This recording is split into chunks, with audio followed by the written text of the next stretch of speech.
still stay in Nigeria and talk about the football story here. Now, we've dominated the African scene blind and talk about the Super Falcons for quite a while now, and the yearnings and of course the aspirations from an average follower of the Super Falcons in Nigeria has been translating that African dominance to the world stage. Now, Randy Waldrum, an American gaffer appointed by the NFF in 2020, is coming and has tried to reshape the national team. Brought in a couple of foreign-based players who were of Nigerian descent, likes of Ashley, Anomono will join the ranks, and and the rest of them. So it's a good blend of players who've played here from Nigeria and extended their dominance to the world stage, and players who weren't born here in Nigeria coming in to mix and this blend. What has it done for the Super Falcons, and what potentially will it mean for our aim and ambition to translate dominance from Africa to the world stage? First of all, if I need to respond to what you said, I'll come from one angle.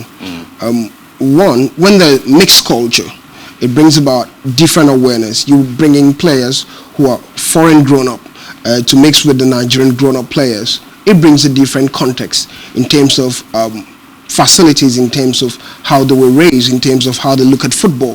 The cultures are different. So when you have that perfect blend, it's usually a positive combination. You get better results. We've seen it happen in the Super Eagles too. But on the other hand, I think the problem in the Super Falcons had not been just that of talent. You look at talent, beginning from the days of Messi, Akide, and move on to Nkwocha and the rest of them. We've had abundance of talent in the side. That's why we've dominated Africa. But for me, I think the main problem had been the fact that we have not projected ourselves the way we're supposed to. Look at it, even from a Super Eagles perspective. When the NFF give a target, it's usually about qualifying the team to the World Cup. It's usually about qualifying to the team to the Nations Cup, which for me is not good enough. For once, I'm happy that there's a coach who's talking about dominating the scenes in the world stage. And that's how everything begins, that target. What are you looking at? What are your aims? And when you put this aim right, it begins to have a ripple effect on your activities, your preparation, and the quality of players you have. Not just the quality, but the mentality of the players you have, and how the team as a collection begin to look at themselves and project themselves and decide to face these challenges. I look at the Super Falcons playing quite well at the World Cup, but you see that gap. It's a mentality gap for me. I saw the last World Cup they played against France, giving good performances, but not mentally strong enough to hold on against the biggest sides in the world. And for me, that has been the difference, beginning from how you raise young talents. How is the female league doing? That's what we have to look at for too, because your target and plan becomes a setup that creates that ripple effect on every activity in the female football scene. Right. Now, very quickly, before we leave the Super Falcons of Nigeria, let's talk about Randy Waldrum. A lot of Nigerian football followers, the Super Falcons, say, well, what's been lacking and, what's been an Achilles heel in our bid, to translate the African dominance to the world stage has been that tactical and technical ability.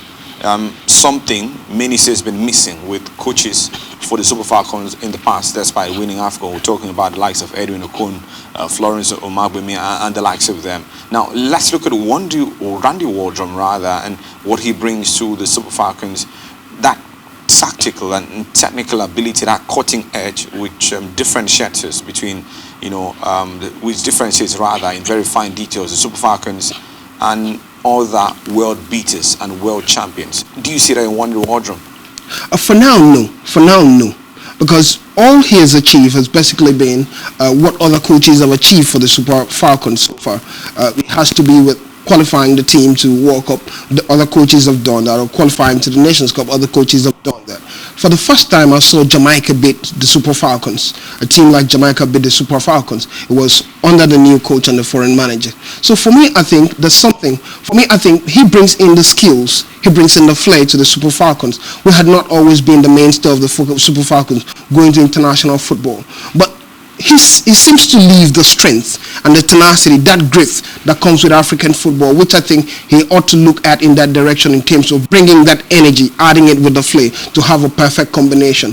But the only thing I think the foreign coach has brought to the Super Eagles for me has been a sense of mentality.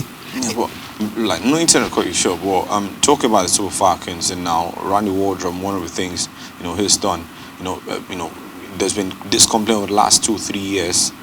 an aging squad, aging legs, tiring legs, basically, and we've drastically seen him looking to address that particular gap. He's moved on to invite players, younger players, players who would bring longevity to the national team, players who would maybe represent us 4, 5, 6 years at their prime, lowering the average age with the Super Falcons of Nigeria, while not entirely, sending away the experience, the likes of,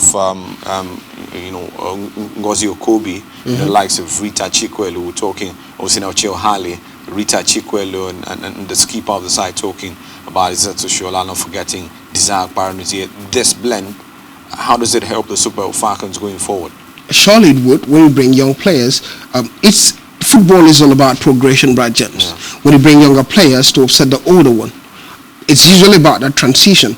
It helps the team moving forward, and the earlier you make those transitions, the better for the team going forward. Because you don't get to depend on older players who don't have the strength to carry on. But for me, the problem had not been just that transition. We saw the likes of Oparanozie get to the national team, progress from the under-20. We saw the likes of Osisat get to the national team. It's been the same situation too. They're playing quite well, and other coaches had done these things. It's normal for a national team to do this. My point is not just about that doing that transition. My point is having the results for the national team. And for me, I'm yet to see those results take place with the Super Falcons. Well, say Rome wasn't built in a day. It's about the plan and, of course, what you do conscientiously and consistently, very consciously, to ensure that you achieve your aim and objective. Well, Randy Wardrum has set a target for himself, which is building a team with stamina, with depth and quality to stand toe-to-toe with the very best teams in world football. That would put the brackets at the likes of France, the likes of Norway, the likes of Germany, and world champions, the United States of America. Well, it's a marathon, but of course the race has begun. Let's see how far the legs of Randy Wardrum will take him with the national team. Now,